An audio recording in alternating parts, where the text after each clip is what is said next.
សួស្តីខ្ញុំបាទឈ្មោះសុកសុភ័ក្រអង្គរហើយខ្ញុំជាប្រធានក្រុមហ៊ុន Coding Gate ក្រុមហ៊ុន Coding Gate គឺជាក្រុមហ៊ុនរដ្ឋសេវាកម្មដូចជាបង្កើតនៅកម្មវិធីទូរស័ព្ទបង្កើតនៅកម្មវិធីគ្រប់គ្រងអាជីវកម្មខ្នាតតូចនៅក្នុងខ្ញុំផ្សេងៗ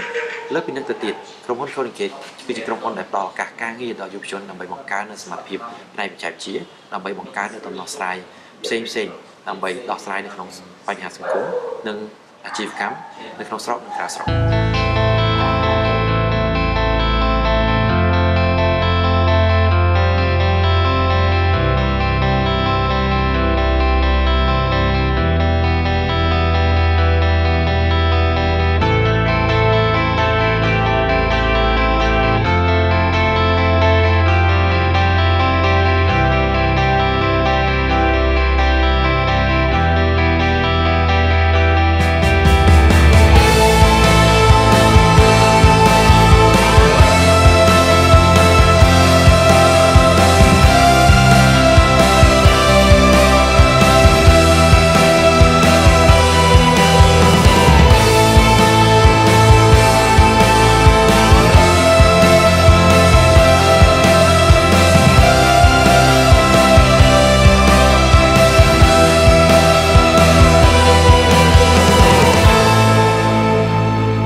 Coding Gate បានផ្ដល់ឱកាសដល់ខ្ញុំក្នុងការធ្វើការងាររួមគ្នាជាមួយ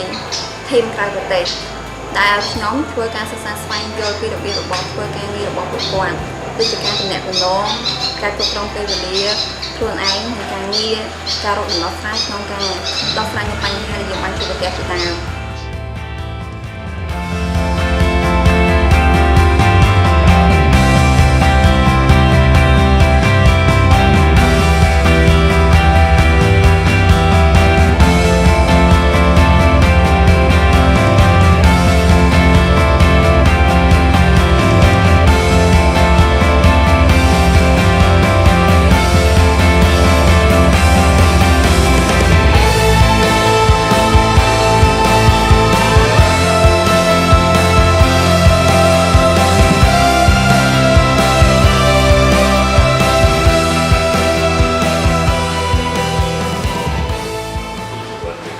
ខ្ញុំបាននៅក្រុមការងារ Coding Gate មានមោទនភាពដែលយើងអាចបង្កើននូវបច្ចេកវិទ្យា